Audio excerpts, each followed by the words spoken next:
Hi you guys, my name is Esther Ifan. Welcome to Esther on Demand.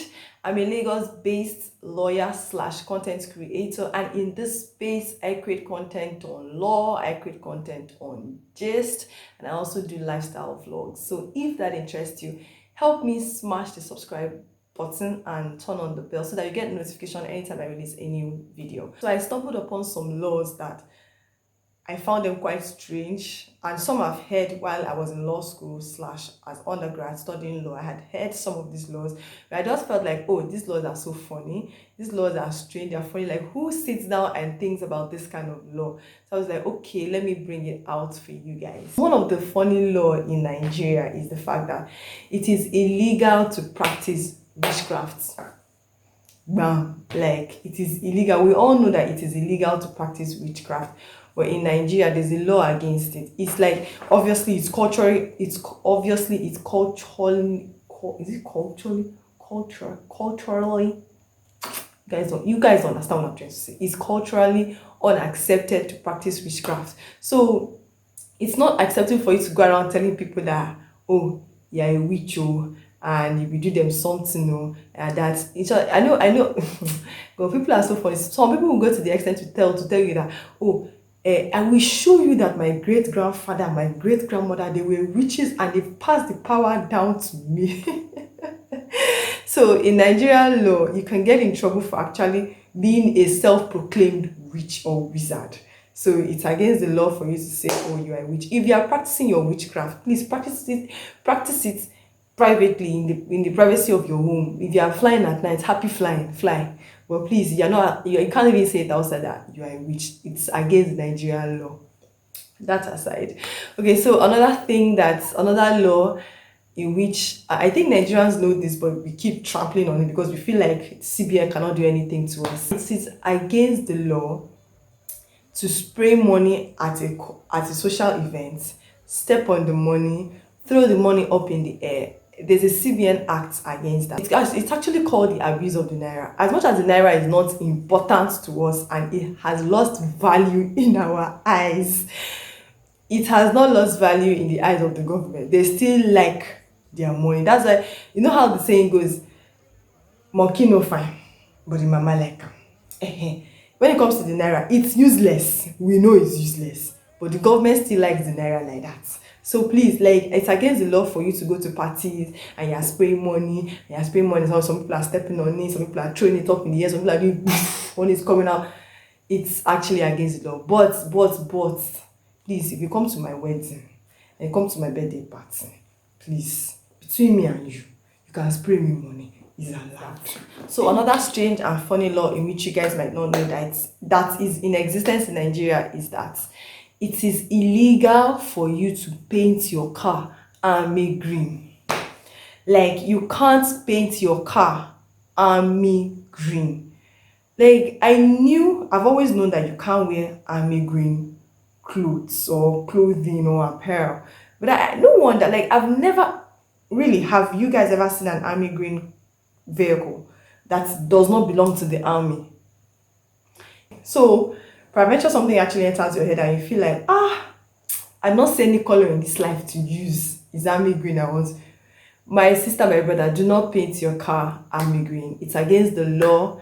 The Nigerian army, if they catch you, they will pull you out of the car, they will flog. Nonsense. So you roll on the grass under hot sun and they will pull you out. It is against the law to promise somebody that you are going to marry the person and then you renege on your promise.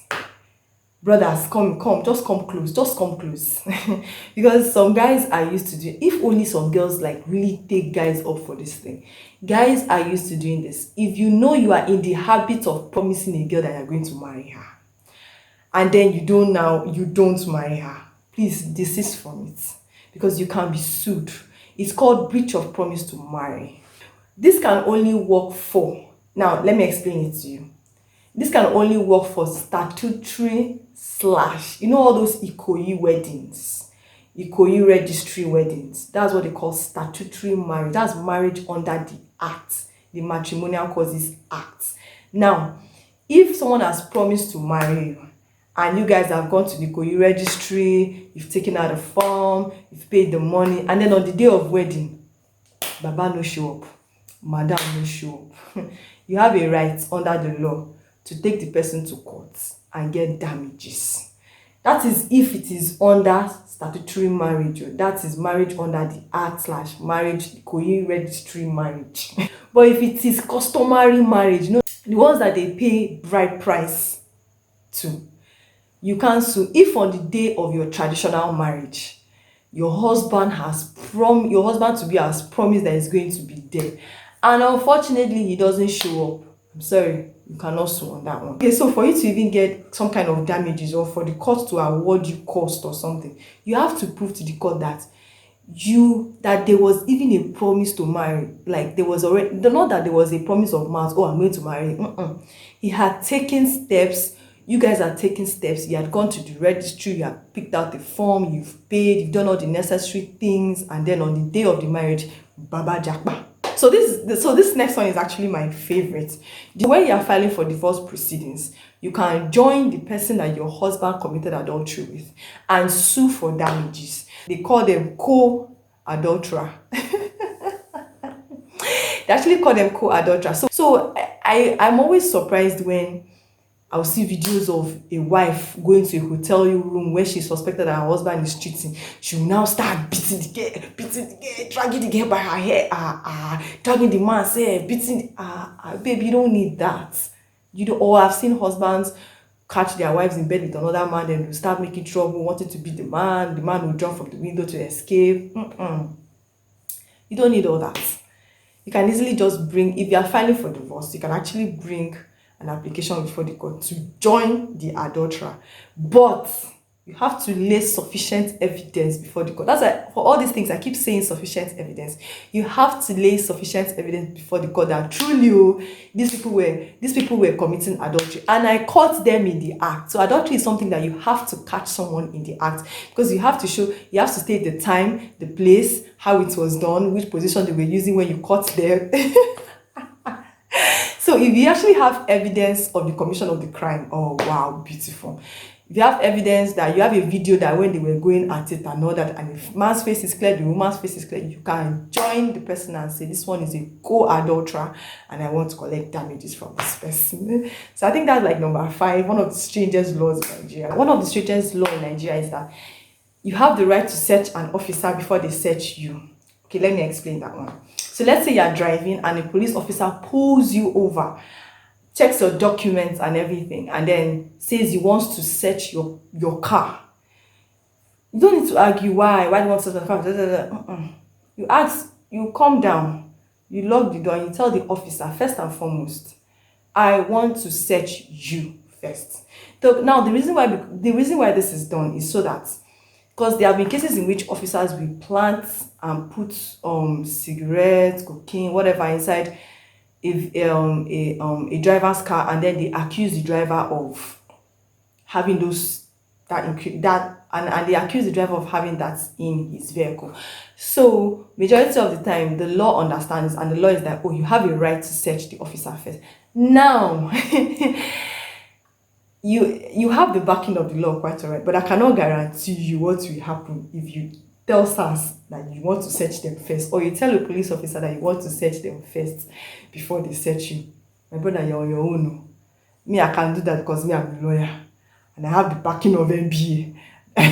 But I don't know about you. You may not be able to do that, but the law gives you the right to. Even if you do it, the law gives you the right. But majority of the time, Nigerians don't want wala. You just shall calm down, allow the officer to search. They just follow the officer up and down as he's searching, and that's the end of that. Okay, so this is the last one, and I believe that this one was actually very, very funny when I heard it, because I never knew. Okay, this is not the last one. I never knew that this law existed.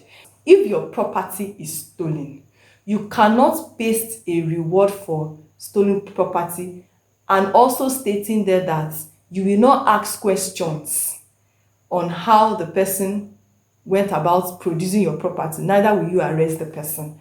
I never knew this. I thought it's just because I know abroad you can say, oh, my if found, you can put a picture of a dog on a poster and say, if found, please contact reward for such. I didn't know that it's in Nigeria. You're not allowed, if you're looking for a property, you're not allowed to attach a reward on it, and also states that you will not ask question if the person produces it, neither will you arrest the person. I just felt this was actually quite funny.